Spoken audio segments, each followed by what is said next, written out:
a shining star.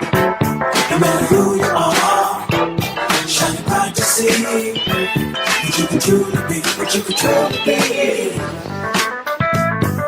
The Lincoln Sons Shining Star program. This is one of the best moments of the month that we have here on the WVON Morning Show because we get to honor a shining star who is a teacher. Yes. And Charles, you know what I messed up? I forgot to announce that we've got Donna Leak, and Donna Leak and Leak & Sons put this program on. Donna, welcome to the WVON Morning Show. Thank you. I appreciate it. Yeah, Donna, the Lincoln Sons Funeral Home is doing great work in honoring teachers. Tell us something about Shining Star. Well, we initiated the program because as a lifelong educator myself, I felt compelled to reach out and let people know what our teachers and our administrators are doing in the school system. And really, I just think we don't say enough thank yous and give them enough opportunity to be acknowledged and praised for the work they do. And so just the funeral home said, if this is what you want to do, then this is what we'll do. So every month during the school year, we make sure that we identify and acknowledge just the impactful work that's happening in our schools all over the city. And we want to acknowledge all the impactful work that Lincoln Sons does and has done over the many decades that it has been an institution here in Chicago. Now, let's talk about Karen Ross-Edminson. Yes. It says here, it tells me when you were born. I'm not going to get into that because that ain't nobody's business, right? But yours. But you were raised in the Roseland community. Yes. You attended Jesse Owens Magnet School, yes. North and South. That's formerly the Gompers Fine Arts Academy. And you graduated from Percy L. Julian High School. Yes. Right, so you were homegrown, totally. I am homegrown. And now you're married to Vashon Edmondson. You have five children. Blended family, yes. And graduated from Purdue. Yes. With a bachelor's degree in education. Yes. And then master's degree from National Louis University. Yes. Now you are an expert in STEM. Yes. Teaching science, technology, engineering, and mathematics. Yes. Tell me where you teach that and how's it going? I teach in the Inglewood community, which I love, at Oliver Wendell Holmes School, right on 55th and Morgan. And I love it there. I just actually started there last year. I chose that school.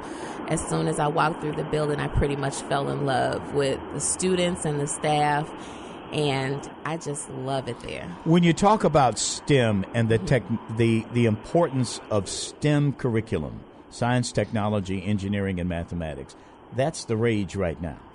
It's all the rage, and it's getting kind of old now because now it's changing from STEM to STEAM, where they're adding the A in there for the art component, which is a huge part of my classroom. And what we're trying to do these days is we're trying to make it so that science is not so far-reaching from children.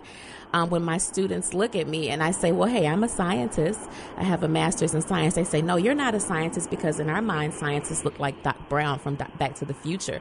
I'm like, no, science is everything and anything. So you can't have science without technology.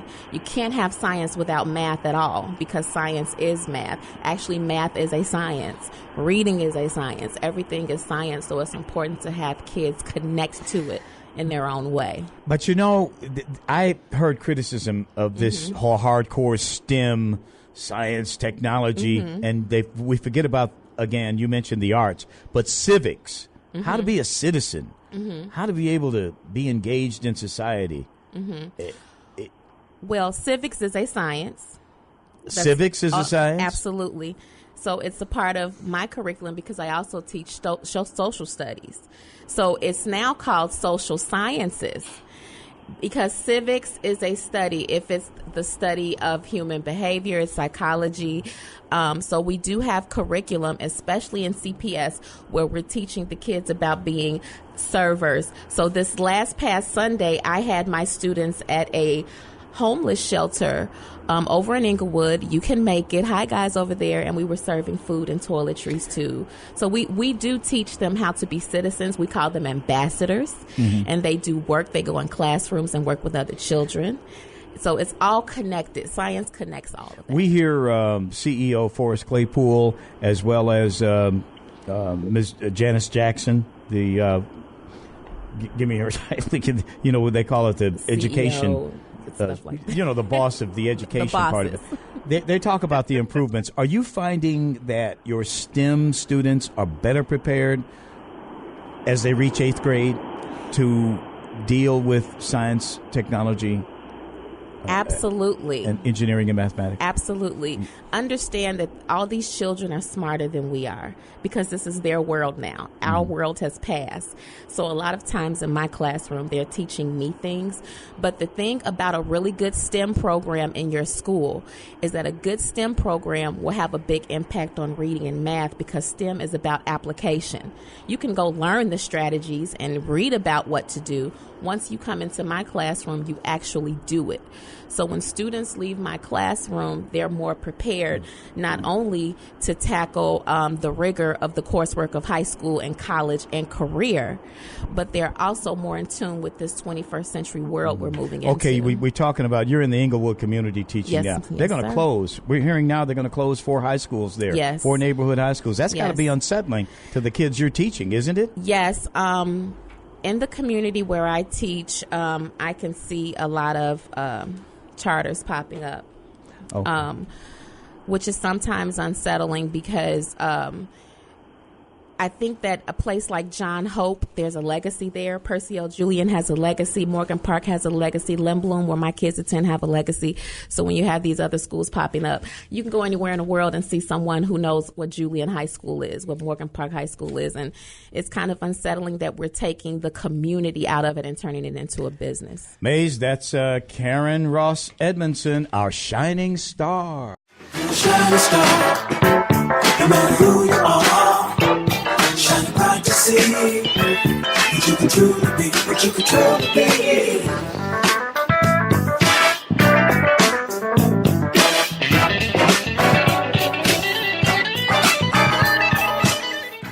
In a high world above the clouds, no one can see me here. I'm in a high world above the clouds. I'm soaring, I'm soaring, I'm soaring.